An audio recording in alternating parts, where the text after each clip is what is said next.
बिस्मिल्लाहिर्रहमानिर्रहीम। अस्सलाम वालेकुम नाज़रीन, आप यूट्यूब चैनल देख रहे हैं। मैं इमरान खान हूँ। मैंने पिछले वीलॉग में आपको बताया था कि 24 घंटे बहुत अहम हैं और अब वो काउंटडाउन चल रहा है। मुज़ाकरात और जंग दोनों की तैयारी हो रही है। डोनाल्ड ट्रंप ने एक स्टेटमेंट दिया, लेकिन एक बड़ा ही खौफनाक स्टेटमेंट डोनाल्ड ट्रंप से मंसूब है और ये अमरीकी मीडिया ने जारी किया है। ये फॉक्स न्यूज़ के ऊपर जर्नलिस्ट हैं, उन्होंने रब्ता किया डोनाल्ड ट्रंप से, और डोनाल्ड ट्रंप ने फॉक्स न्यूज़ को जो एक स्टेटमेंट दिया ईरान के हवाले से, वो बड़ा खौफनाक है। अगर उन्होंने मुआहदे पर दस्तखत ना किए तो पूरा मुल्क धमाके से उड़ा दिया जाएगा। ये अब तक का डोनाल्ड ट्रंप का एक और बड़ा खौफनाक स्टेटमेंट है। इससे पहले डोनाल्ड ट्रंप ने पूरी तहजीब, पूरी सिविलाइजेशन तबाह करने की बात की थी। अब डोनाल्ड ट्रंप ने बात की है कि पूरा मुल्क धमाके से उड़ा दिया जाएगा। वो जर्नलिस्ट हैं, वो ये बताते हैं कि आज सुबह मेरी डोनाल्ड ट्रंप से 20 मिनट तक बात हुई है। उन्होंने मुझे बताया कि अगर उन्होंने इस मुआहदे पर दस्तखत ना किए तो पूरा मुल्क धमाके से उड़ा दिया जाएगा। और साथ ही डोनाल्ड ट्रंप ने जो नाम लिया, उन्होंने कहा स्टीव विटकॉफ ये जा रहा है मुज़ाकरात के लिए और जेरेड कुशनर ये मुज़ाकरात के लिए जा रहा है पाकिस्तान में।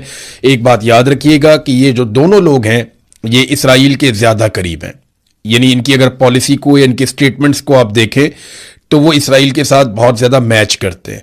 इन लोगों पे ये इल्ज़ाम लगाया जाता है कि ये अमेरिका से पहले इसराइल को रखते हैं और इसराइल को हमेशा अहमियत देते हैं। अब ये दो लोग आ रहे हैं और जेडी वेंस जो थोड़े से मोतदल थे, पिछली मरतबा वो आए थे नायब सदर अमेरिका के, उनके बारे में अभी तक कन्फर्मेशन नहीं है। कुछ ज़राए ये कह रहे हैं, यानी अक़वाम मुत्तहिदा में अमेरिकी सफ़ीर, उन्होंने ये कहा कि जेडी वेंस जाएंगे पाकिस्तान, जबकि कुछ जो वाइट हाउस के ज़राए हैं उन्होंने इस बात को कंफर्म नहीं किया। उन्होंने कहा जी ये दो लोग जाएंगे, सिर्फ स्टीव विटकॉफ जो इस रीजन के अंदर अमेरिका के नुमाइंदे हैं डोनाल्ड ट्रंप के, और दूसरा उनका दामाद जेरेड कुशनर, और ये दोनों लोग इसराइल के बहुत करीब हैं। तो फिर आप मुज़ाकरात में बहुत हार्ड लाइन देखेंगे अमेरिका की जानिब से। डोनाल्ड ट्रंप ने एक और ट्वीट किया, कहा जी ईरान ने कल आबना हुर्मत में गोलियां चलाने का फैसला किया जो हमारे जंगबंदी के मुआहदे की मुकम्मल खिलाफ वर्जी है। इनमें से कई एक फ्रांसीसी जहाज और बरतानिया के एक माल बरदार जहाज को निशाना बनाकर चलाई गई। ये कोई अच्छी बात नहीं थी, ना है। और साथ ही उन्होंने कहा मेरे नुमाइंदे इस्लामाबाद पाकिस्तान जा रहे हैं, वो कल शाम वहां मुज़ाकरात के लिए मौजूद होंगे। ईरान ने हाल ही में ऐलान किया कि वो आबना हुर्मत को बंद कर रहे हैं, जो कि अजीब है क्योंकि हमारी नाकाबंदी इसे पहले ही बंद कर चुकी है। वो अनजाने में हमारी मदद कर रहे हैं और इस रास्ते के बंद होने से नुकसान उन्हीं का होगा। रोजाना 50 करोड़ डॉलर्स का नुकसान उन्हें होगा, अमेरिका का कुछ नुकसान नहीं हो रहा। दरहकीकत इस वक्त कई जहाज अमेरिका, टेक्सास, ल्यूजियाना, अलास्का की तरफ जा रहे हैं ताकि वहां से सामान लदवा सकें, यानी वो पेट्रोलियम मसनूआत वहां मिलती हैं। और ये सब IRGC की बदौलत है जो हमेशा सख्त गिर बनना चाहते हैं। हम एक बहुत ही मुनसिफाना और माकूल डील की पेशकश कर रहे हैं और मुझे उम्मीद है कि वो इसे कबूल कर लेंगे, क्योंकि अगर उन्होंने ऐसा ना किया तो अमेरिका ईरान के एक एक पावर प्लांट और एक एक पुल को तबाह कर देगा। अब मजीद कोई रियायत नहीं की जाएगी, वो बहुत तेजी से और आसानी से ढेर हो जाएंगे। और अगर वो डील कबूल नहीं करते तो ये मेरे लिए एजाज की बात होगी कि मैं वो करूंगा जो किया जाना जरूरी है और जो गुज़िश्ता 47 सालों से दूसरे अमरीकी सदूर को ईरान के साथ कर देना चाहिए था। अब वक्त आ गया है कि ईरान की इस किलिंग मशीन का खात्मा किया जाए। ये जनाब डोनाल्ड ट्रंप के बड़े सख्त बयानात, और इन स्टेटमेंट से तो लगता है कि खौफनाक जंग हो सकती है। अब इसमें यहां पे रशिया ने एक वार्निंग भी जारी की है। ये वार्निंग दूसरी मरतबा जारी की गई रूस की जानिब से, और रूस ने दोनों बार ये वार्निंग तेहरान को जारी की है, ईरान को। मॉस्को की जानिब से तेहरान को दूसरी बाकायदा वार्निंग। पेंटागन सफारती बयानात के बावजूद खित्ते में अपनी फौजी मौजूदगी में तेजी से इजाफा कर रहा है। तकरीबन 50,000 फौजी एहलकार, जिनमें डेल्टा यूनिट्स और 82वीं एयरबोर्न डिवीजन शामिल हैं, बराह रास्त मुदाखलत के लिए आमादगी जाहिर करते हैं। तकरीबन 500 तैयारों की तैनाती का मकसद तनाज़े के आगाज में मुकम्मल फ़ज़ाई बर्तरी हासिल करना है। तैयारा बरदार बहरी जहाज जॉर्ज बुश और स्ट्राइक बहरी जहाज़ों की नकलो हरकत बहरी नाकाबंदी मुकम्मल होने की निशानदेही करती है। इस वक्त का इंतखाब अब जंगबंदी के खात्मे के साथ मुताबिकत रखता है, जो कि मुमकिना तौर पर कशीदगी में इजाफे की तैयारी का इशारा है। तो हमें एक बात याद रखनी है, या तो ईरान को यहां पे अमेरिका के साथ एक मुआहदा करना पड़ेगा और डोनाल्ड ट्रंप को कोई फेस सेविंग देनी पड़ेगी। बसूरत दीगर डोनाल्ड ट्रंप एक बहुत भरपूर और खौफनाक अटैक कर सकता है ईरान पर। डोनाल्ड ट्रंप की ज़हनी हालत ऐसे है, जिसे यहां पे एक मीडिया ने रिपोर्ट भी किया है और इसके अंदर जो एक वीडियो है वो तो बड़ी खौफनाक है, जो डोनाल्ड ट्रंप के अपने ट्रुथ सोशल के ऊपर लगी हुई थी। और ये स्प्रिंटर प्रेस एजेंसी ये लिखते हैं कि everything is going to take a turn for the worse now, कि बहुत बुरी सूरत बनने जा रही है, ऐसा दिखाई देता है। Trump seems to have lost control, शायद ट्रंप जो है वो ऐसा दिखाई दे रहा है कि वो हवास बाख्ता हो गया है या उसका खुद पे से कंट्रोल खत्म होता जा रहा है। और डोनाल्ड ट्रंप ने 1 घंटे से भी कम वक्त में 47 पोस्ट कर दी हैं। यानी ये उसका अपना सोशल मीडिया है, वो ट्विटर के ऊपर पोस्ट नहीं करता, अगर कभी करता है तो वो अपना जो ट्रुथ सोशल है वहां से उठा के सोशल मीडिया पे डालता है। तो ट्रुथ सोशल के ऊपर डोनाल्ड ट्रंप ने जो पोस्टें की हैं वो 47 है, 47 पोस्टें उसने कर दी 1 घंटे से भी कम वक्त में। पाकिस्तान में सबसे तेज रफ्तार जो ट्विटर के ऊपर पोस्ट करने वाला आदमी है वो सिद्दीक जान है। सिद्दीक जान भी कभी 1 घंटे में 47 पोस्टों का रिकॉर्ड शायद कायम कर सके, लेकिन डोनाल्ड ट्रंप की फ्रस्ट्रेशन की इंतहा है कि उन्होंने अभी जो पोस्टें की हैं वो 47 हैं 1 घंटे से भी कम वक्त में। अब ये चीजें बता रही हैं कि खत्ते में होने क्या जा रहा है। बड़े पैमाने पर अमेरिका अपनी कुव्वत बढ़ा रहा है। इसमें मैंने अभी आपको रशिया का एक स्टेटमेंट सुनवाया, उन्होंने जो वार्निंग जारी की है वो मैंने आपको बता दी, और डोनाल्ड ट्रंप के जो बड़े बयानात हैं, जो बड़ी धमकियां हैं, वो भी मैंने आपके सामने रख दी हैं। पाकिस्तान के लिए एक और बड़ा चैलेंज खड़ा हो गया, पाकिस्तान के अर्दली वजीर आजम के लिए, क्योंकि वो ग्रेट लीडर कहते हैं डोनाल्ड ट्रंप को। तो डोनाल्ड ट्रंप ने कहा जी लोग कहते हैं मैं अजीम हूं, लेकिन मैं अजीम नहीं हूं, मैं अजीम तरीन हूं। यानी आज के बाद शहबाज शरीफ के लिए नया इम्तिहान है कि लफ्ज ग्रेट इस्तेमाल नहीं करना, लफ्ज ग्रेटेस्ट इस्तेमाल करना है डोनाल्ड ट्रंप के लिए, और उन्हें यही लफ्ज अब इस्तेमाल करना पड़ेगा। ये नाज़रीन एक तस्वीर देखें आप, ये मैंने स्पेशली आज आपके लिए निकाली है, खबरें बहुत ज्यादा हैं इसलिए मैं आपको जल्दी जल्दी बता रहा हूं। ये देखें जनाब तस्वीर, आप इस तस्वीर में आपको पाकिस्तानी डिक्टेटर नजर आ रहे हैं।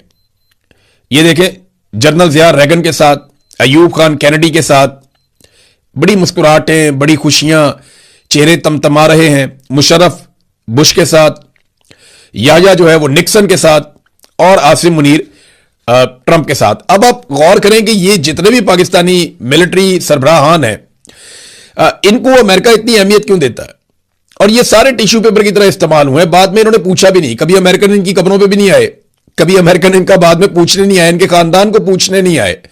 लेकिन जब तक ये इक्तदार में रहे, ये आंख का तारा बने रहे अमेरिकी सदूर की, क्योंकि वो इनके जरिए से अपने काम निकलवाते रहे हैं और इन्हें बहुत सपोर्ट किया गया अमेरिका की जानिब से। हालांकि ये सारे डिक्टेटर्स थे, तो आज भी हम वही चीजें होती हुई देख रहे हैं। अमेरिका पाकिस्तान में एक जालिमाना रिजीम को सपोर्ट कर रहा है। हालांकि उम्मीद यह की जा रही थी डोनाल्ड ट्रंप से, और उसने वादा भी किया था पाकिस्तानी सपोर्टर से, पाकिस्तानी जितने भी ओवरसीज हैं उन्होंने ज्यादातर ने डोनाल्ड ट्रंप को सपोर्ट किया था इस वादे पर कि उसने कहा था मैं पाकिस्तान में रूल ऑफ लॉ के लिए कोशिश करूंगा।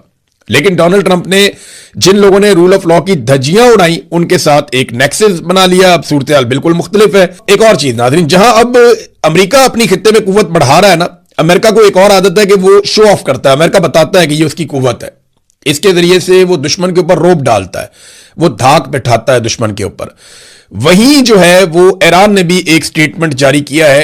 ईरान अपने हथियारों की नुमाइश इस वक्त तो नहीं कर सकता, उसकी मजबूरी है, लेकिन ईरान ने दुनिया को जो है वो हैरान तो किया है अपने हथियारों के जरिए से, अपनी हिकमत अमली के जरिए से।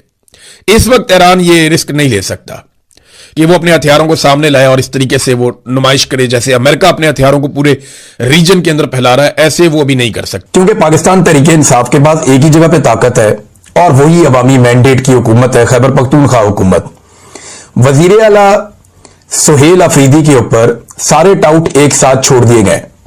अचानक से सारे मिलकर हमलावर हो गए और अब तक कुछ सियासी रहनुमा हैं, कुछ टाउट्स हैं, कुछ सहाफी हैं, कुछ जो है वो दीगर लोग हैं, ये रल मिलके सुहेल अफरीदी को पड़ गए उनके एक स्टेटमेंट के बाद।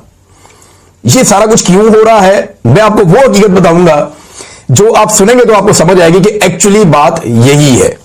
अच्छा, पहले ये बंदे जरा देख लें किस किस को लॉन्च किया गया। ताहिर अशरफी साहब जो काबिल जिक्र थोड़े से लोग हैं, मौलवी, और एमल वली खान, और इसके अलावा इमरान इस्माइल, फवाद चौधरी का एक स्टेटमेंट है, तारड़ वगैरह जो हुकूमती है उन्होंने तो ये बात करनी है, और इसके अलावा जो है वो फैसल करीम कुंडी और दीगर बहुत सारे लोग हैं, ये सारे लॉन्च हो गए।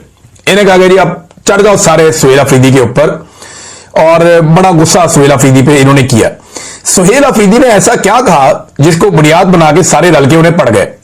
ये ना पाकिस्तान की मिलिट्री एस्टेब्लिशमेंट का एक पुराना तरीकाकार है कि अपने मुखालिफ को एक कदम पीछे हटाओ। जब ये उसे एक कदम पीछे हटाते हैं तो फिर इससे दो फायदे होते हैं।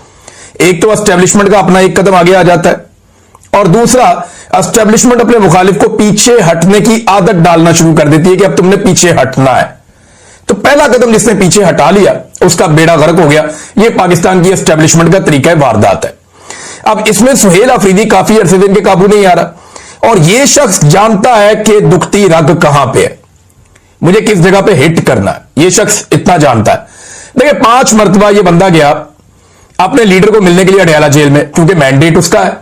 खैबर पख्तूनख्वा की आवाम तो जानते नहीं सुहेल अफरीदी को, ना वो जानते हैं गंडापुर को, ना वो जानते हैं जुनेद अकबर को, वो तो जानते हैं जनाब इमरान खान को। उन्होंने वोट दिया इमरान खान को, और इन सारों को कहा कि तुम्हारी ड्यूटी इमरान खान को जेल से बाहर निकालना है, बाकी हमें तुमसे कुछ नहीं चाहिए। यह हुआ था इलेक्शन। अब यह बंदा जाके अपने लीडर को मिलना चाहता है, उससे विजन लेना चाहता है कि जनाब आपका मैंडेट है, बताएं सूबा कैसे चलाना है।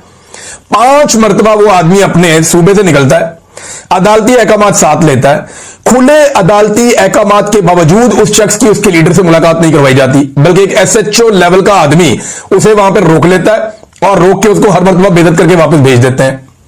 अब ये तो सबको मंजूर है, लेकिन सुहेल अफरीदी ने जब कुछ चीजें बताई तो वो उन्हें मंजूर नहीं है। लेकिन हुआ यह कि खैबर पख्तूनख्वा में ना बहुत सारे मिलिट्री ऑपरेशंस हुए हैं। ये जितने भी मिलिट्री ऑपरेशन होते हैं ना, इनके अंदर बहुत सारी ऐसी चीजें होती हैं जिनसे हमेशा हर मिलिट्री जान छुड़ाना चाहती है। जब भी आप कहीं पे मिलिट्री ऑपरेशन करेंगे, जितनी मर्जी अच्छी फौज हो, वो कोई ना कोई गंद जरूर मारेगी। ये बलूचिस्तान में हुआ, बलूचिस्तान के लोगों को आज भी शिकवा है। जो अकबर बुक्टी का मामला था वो क्या था, एक डॉक्टर के साथ रेप का मामला था, वहां से मामला सारा उठा था। इसी तरह खैबर पख्तूनख्वा में जब ऑपरेशन हुए हैं तो वहां पे लोगों को बेशुमार शिकायत है, और बहुत सारी मैं जानता हूं, लेकिन हम इसके ऊपर बात नहीं करते। देखिए जितने भी सियासतदान होते हैं ना, या जो अलीट के लोग होते हैं, जो हुकूमतों के अंदर आते हैं, उनके बहुत बड़े बड़े स्टेक होते हैं सिस्टम के अंदर। उन स्टेक्स की वजह से वो लोग बहुत सारी बातें पी जाते हैं, या बहुत सारी बातें जो करने की होती हैं वो नहीं करते। वो ये कहते हैं कि यार ये बातें करेंगे तो मामला खराब हो जाएगा, मेरा ये वाला स्टेक है ये खराब हो जाएगा, मेरी हुकूमत खराब हो जाएगी, मेरे ताल्लुकात एस्टेब्लिशमेंट से खराब हो जाएंगे। लेकिन अजीब बात यह है कि ये जो वजीर आला खैबर पख्तूनख्वा का, इसके स्टेक्स बाहर नहीं है, इक्तदार में भी नहीं है अभी तक। इसका जो वाइड स्टेक है, जो बहुत बड़ा, वो अडयाला जेल के अंदर बंद है। और ये है मिडिल क्लास आदमी, इसको इस बात का पता है कि ये सारी जिंदगी भी एड़ियां रगड़ता, एस्टेब्लिशमेंट की भी गुलामी कर लेता, तो ये कभी वजीर आला खैबर पख्तूनख्वा नहीं बन सकता था। इमरान खान के साथ वफादारी निभाई है, उसके नजरिए के साथ खड़ा हुआ है, तो ये वजीर आला खैबर पख्तूनख्वा बन गया है। उसको इस बात का पता है। देखिए अगर सुहेल अफरीदी ने किसी वक्त भी इस हुकूमत को अपनी कमजोरी बनाया, या किसी वक्त भी पाकिस्तान की एस्टेब्लिशमेंट को इस बात का जरा सा भी शुबा हुआ कि इस आदमी को अपनी हुकूमत गिरने का खतरा है, या इसको अपनी हुकूमत से प्यार हो गया है, तो फिर वहां कहानी खत्म हो जाएगी सुहेल अफरीदी की। उसे इस बात की परवाह नहीं है, और उसने अब वो सच बोलना शुरू किया जिस सच को हमेशा बड़े बड़े लोग छुपाते रहे हैं। देखिए मैं इस पे एतराज कर दिया, एकदम रोला डाल दिया जी मस्जिद के अंदर कुत्ते बांधे फौज ने, और हमने जब उन्हें कहा, उन्होंने कहा आप भी कुत्तों की तरह ही हो, यानी आप में कोई फर्क नहीं है कुत्तों में और आप में। और ये सुहेल अफरीदी ने एक बात बताई, लेकिन यहां सुहेल अफरीदी ने एक बात नहीं बताई, और बातें भी बताई थी। सुहेल अफरीदी ने यह भी बताया था कि एक एक घर की 10-10 लाशें हमने उठाई हैं। इस पे तो किसी ने सवाल नहीं उठाया, किसी ने नहीं कहा कि सुहेल अफरीदी झूठ बोल रहा है। सुहेल अफरीदी ने एक और मुतालबा भी किया था कि मेरा मुतालबा है कि बॉर्डर पर तैनात तमाम लोगों के असासे पब्लिक किए जाएं, ताकि हकीकत सबके सामने वाज़ेह हो जाए कि वहां से ये लोग अंधाधुंध पैसा बना रहे हैं, सिक्योरिटी फोर्सेज के लोग। इसके ऊपर भी किसी ने आवाज नहीं उठाई, इसके ऊपर भी किसी ने रोला नहीं डाला। अब इन बातों के ऊपर भी तो आवाज उठानी चाहिए ना। बेगुनाहों की अमवात का भी उसने जिक्र किया, उसके ऊपर किसी ने बात ही नहीं की। सारे के सारे आगे मस्जिद वाली बात पे, हालांकि एक इंसानी जान की हुर्मत काबे की हुर्मत से ज्यादा है, ये मेरा दीन कहता है। मैं कोई बाहर से नहीं लेकर आया ये स्टेटमेंट, और ये मैंने इन्हीं मौलवियों से सुनी है जो इस वक्त उछल उछल के बयानात दे रहे हैं कि एक इंसानी जान की हुर्मत जो है वो काबे की हुर्मत से ज्यादा है। तो आप एक मस्जिद की बात करते हैं, यानी यहां पे आप मस्जिद की बात करते हैं, ओवर रिएक्ट कर रहा है सिस्टम। ये सिस्टम बहाना ढूंढ रहा है कि कहां पे हम सुहेल अफरीदी को दीवार के साथ लगाएं या एक कदम पीछे हटाएं। आज से कुछ अर्सा पहले आपको याद होगा एक अजान देने का सिलसिला शुरू हुआ था पाकिस्तान के बाहर। वो दोस्त हैं, उन्होंने ये शुरू किया था, अहमद अली साहब वगैरह, कि जनाब हमने आजान देनी है। तो उन्होंने आजान देने का सिलसिला शुरू किया और एक उसका नाम भी रखा मिशन नूर। तो एस्टेब्लिशमेंट में फौरी तौर पे उनको एक कदम पीछे हटाने के लिए मिशन नूर के नाम को मुतनाज़ बना दिया। मौलवी लॉन्च कर दिए, बंदे लॉन्च कर दिए। अच्छा, उन लड़कों ने कहा जी हम तो एक कदम पीछे नहीं हटते, इसका यही नाम रहेगा। उन्होंने पहली मर्तबा कहा कि ब्लैकमेल ही नहीं होते, जो करना कर लो, और उन्होंने कामयाब अपना मिशन पूरा भी करके दिखाया। पाकिस्तान भर से लोगों ने अजानें दी, बहुत बड़ी एक्टिविटी हुई पूरे पाकिस्तान।